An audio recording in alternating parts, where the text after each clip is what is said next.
कल यानी 22 मई का दिन महिलाओं के लिए बहुत खास है क्योंकि कल वट सावित्री व्रत है। इस व्रत में खास तौर पर बरगद के पेड़ की पूजा करने का विधान है। लेकिन इस लॉकडाउन की वजह से अगर आप बाहर निकलने में कतरा रही हैं तो कोई बात नहीं, हम आपको इस वीडियो में घर पर पूजा करने की पूरी सरल विधि बताने वाले हैं। नमस्कार, जय माता दी। मैं आचार्य इंद्रदेव वशिष्ठ कालिका धाम ज्योतिष से आज हम बात करने वाले हैं वट सावित्री व्रत के बारे में। ये व्रत महिलाओं का बहुत प्रमुख व्रत है। जिस तरह से एकादशी, प्रदोष, पूर्णिमा या करक चतुर्थी, करवा चौथ से कहते हैं, ये सब व्रत है। उसी तरह से ये बहुत महत्वपूर्ण, बहुत शीघ्र फल देने वाला व्रत है। जो स्त्रियां इस व्रत को भक्ति भाव से, श्रद्धापूर्वक, प्रेम विश्वास से इस व्रत को करती हैं, उनके सभी मनोरथ पूर्ण होते हैं। ये वट सावित्री का व्रत पति की दीर्घ आयु की कामना के लिए, दीर्घ आयु के लिए, अखंड सौभाग्य प्राप्ति के लिए, पति की सुख समृद्धि, आयु आरोग्यता प्राप्ति के लिए, यश वैभव कीर्ति प्राप्ति के लिए ये व्रत किया जाता है। ये व्रत हर वर्ष ज्येष्ठ मास की कृष्ण पक्ष की अमावस्या तिथि को मनाया जाता है। इस बार अमावस्या तिथि 22 मई दिन शुक्रवार को है। इस दिन अमावस्या तिथि भी है, वट सावित्री व्रत भी है और शनि जयंती भी है। तो सबसे पहले जानते हैं वट सावित्री व्रत के बारे में। ये व्रत महिलाओं का प्रमुख व्रत है। इस दिन स्त्रियां बरगद वृक्ष की पूजा करती हैं।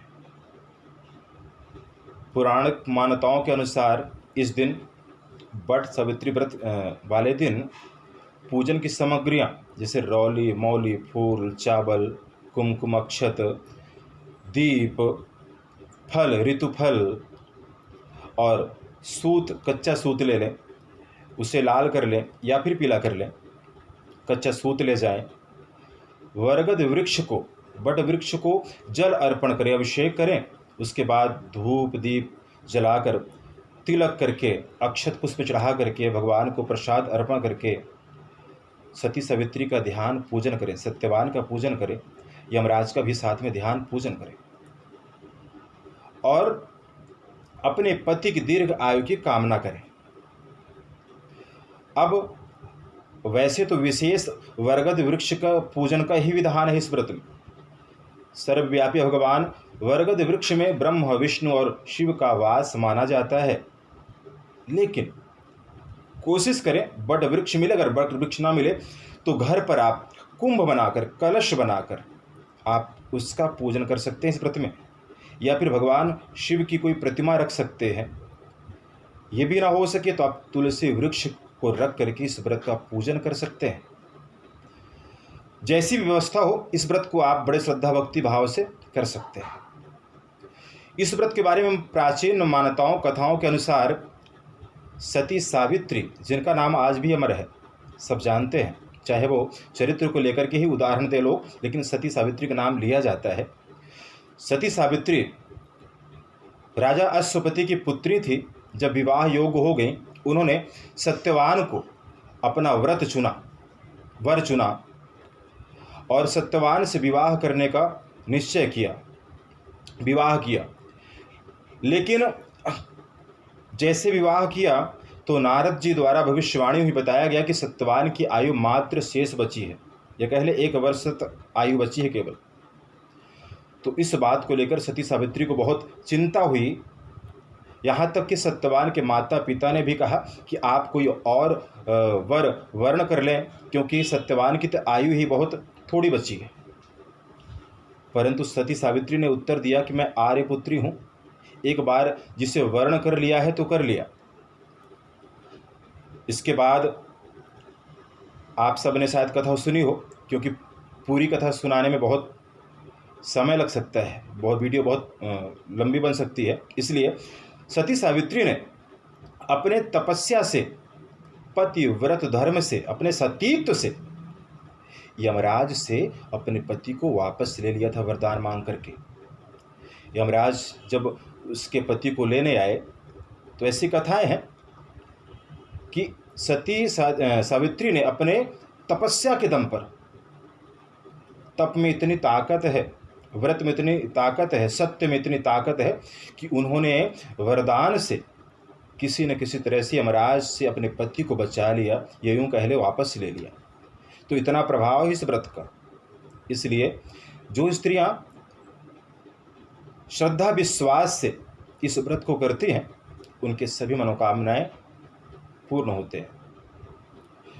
और दूसरी बात, शनि जयंती है 22 तारीख को,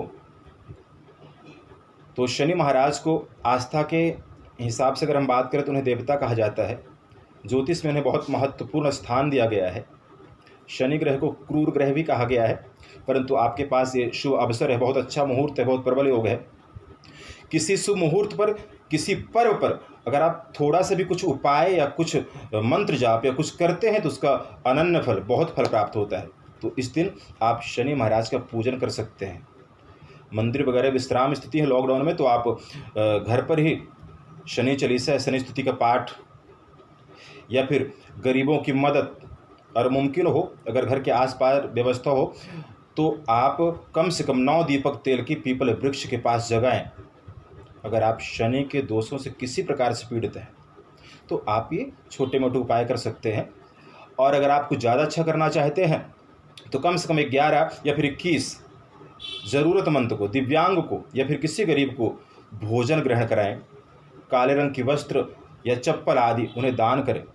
सबसे ज़्यादा शनि महाराज प्रसन्न होते हैं दिव्यांगों की सेवा करने से, उनकी मदद करने से, अपने आश्रित लोगों की, मजदूर वर्ग के लोगों की हेल्प करने से शनि महाराज की कृपा प्राप्त हुआ करती है।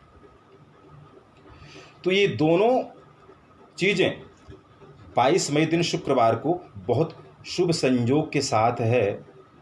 वट सावित्री व्रत, जिसका पौराणिक कथा आप किसी ब्राह्मण से या फिर किसी वृद्ध महिला से भी आप सुन सकते हैं, या फिर अगर कोई भी ना हो तो आप खुद भी पढ़ सकते हैं। आप भक्ति भाव से इस व्रत को करें, परमात्मा आपकी मनोकामना जरूर पूर्ण करें। जय माता दी। बहुत बहुत धन्यवाद।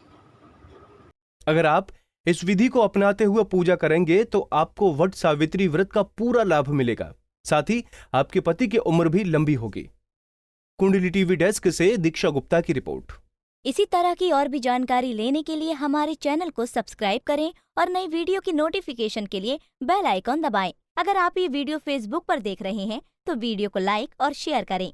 साथ ही अपनी राय कमेंट बॉक्स में जरूर बताएं। धन्यवाद।